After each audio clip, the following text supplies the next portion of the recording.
Peddapalli municipal పరిధిలోని 29వ ward councillor అభ్యర్థిగా ఇల్లందుల రజనీ కృష్ణమూర్తి బుధవారం నామినేషన్ దాఖలు చేశారు. రజనీ కృష్ణమూర్తి మాట్లాడుతూ, నన్ను గెలిపిస్తే ప్రజలకు ఎల్లప్పుడూ అందుబాటులో ఉంటూ ప్రజా శ్రేయస్సు కోసం పనిచేస్తా అని, స్థానికంగా తను ప్రజల్లోనే ఉంటూ వార్డు అభివృద్ధి పనులు చేపడతానని, 29వ వార్డులో ఏ సమస్యలు ఉన్నా వాటిని పరిష్కరించేలా తగు చర్యలు తీసుకుంటానని, మమ్మల్ని ఆదరించి గెలిపించాలని వార్డు ప్రజలను విజ్ఞప్తి చేశారు.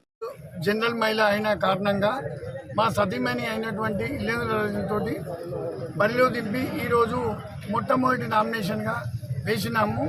29వ వార్డు ప్రజలకు సేవ చేయాలనే ఆలోచనతోటి ఇంతకుముందు 2 టర్మ్లో కూడా దీంట్లో మేము పనిచేసి ఉన్నాము.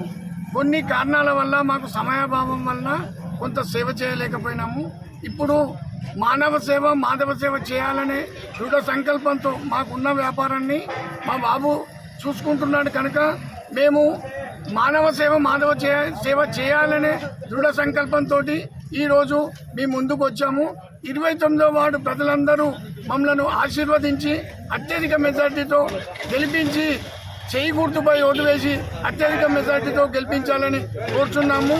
ఈ 29వ వార్డులోని ప్రజలకు ఈ 5 సంవత్సరాలు ఏ ఇంట్లో కార్యక్రమం జరిపిన, శుభకార్యం జరిగినా, పెళ్లి జరిగితే నిరుపేదలైన వారికి 50 కిలోల బియ్యము, పుస్తమట్టెలు కోరుకున్న వారికి ఇవ్వదలుచుకున్నాము. అయిన తర్వాత ఎవరైనా నిరుపేదల వాళ్ళ ఇంట్లో ఏదైనా కార్యక్రమం అంటే చదువుకు కానీ, విద్యకు కానీ, హాస్పిటల్కి కానీ మా నుంచి అయినా సహాయ సహకారాలు చేసి ప్రజాసేవ చేసే భాగ్యాన్ని మాకు కలిగించాలని మేము 29వ వార్డు ప్రజలందరికీ పేరు పేరున తెలియజేస్తున్నాము.